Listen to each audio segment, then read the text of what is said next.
Hello everyone, আসসালামু আলাইকুম রহমতুল্লাহি বারাকাতু।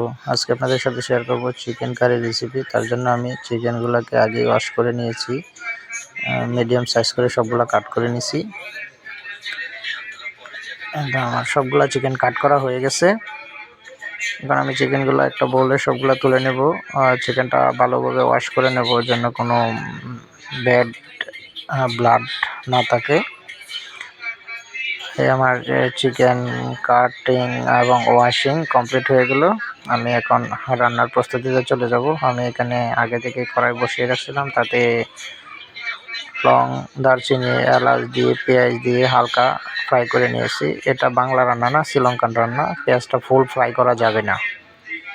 তো এখানে আমি 1 টেবিল চামচ পরিমাণ আদা রসুন পেস্ট দিয়ে দিছি। যদিও শ্রীলঙ্কান বসেরা আদা রসুন পেস্ট দিতে মানা করে, তো আমরা বাঙালি, এটা ছাড়া রান্নায় জোশ আসে না, ওই রকম ভালো লাগে না করতে।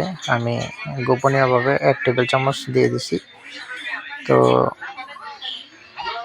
একটু আদা রসুনটা দেওয়ার পর একটু ফ্রাই করে আমি এখানে 4 টেবিল চামচ মরিচ,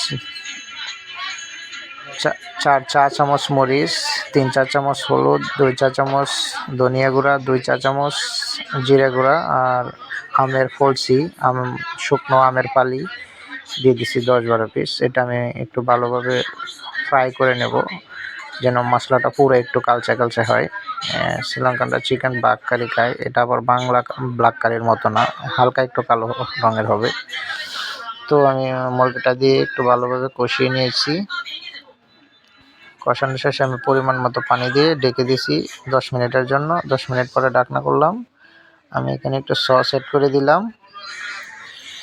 নেড়ে চেড়ে দেখেন, এখন যে সসটা খুলতেছে এটা হচ্ছে ডার্ক সস। এটা দিয়ে কালারটা কালো হবে এবং টেস্ট, ফ্লেভার সবই বৃদ্ধি পাবে। তো আমি 15 মিনিট পরে ফিরে আসলাম। আমার মুরগিটা রান্না করা কমপ্লিট হয়ে গেছে। আমি এখন ডিক্সে ঢেলে দেব পরিবেশন করার জন্য। আমি কারি ডিক্সে ঢেলে দিলাম ট্রেতে। এখন কালারটা দেখেন, কালারটা যদিও 2-3 মিনিট পরে ব্ল্যাক কালার আসবে। দেখেন কালারটা কীরকম আসছে। অসংখ্য ধন্যবাদ।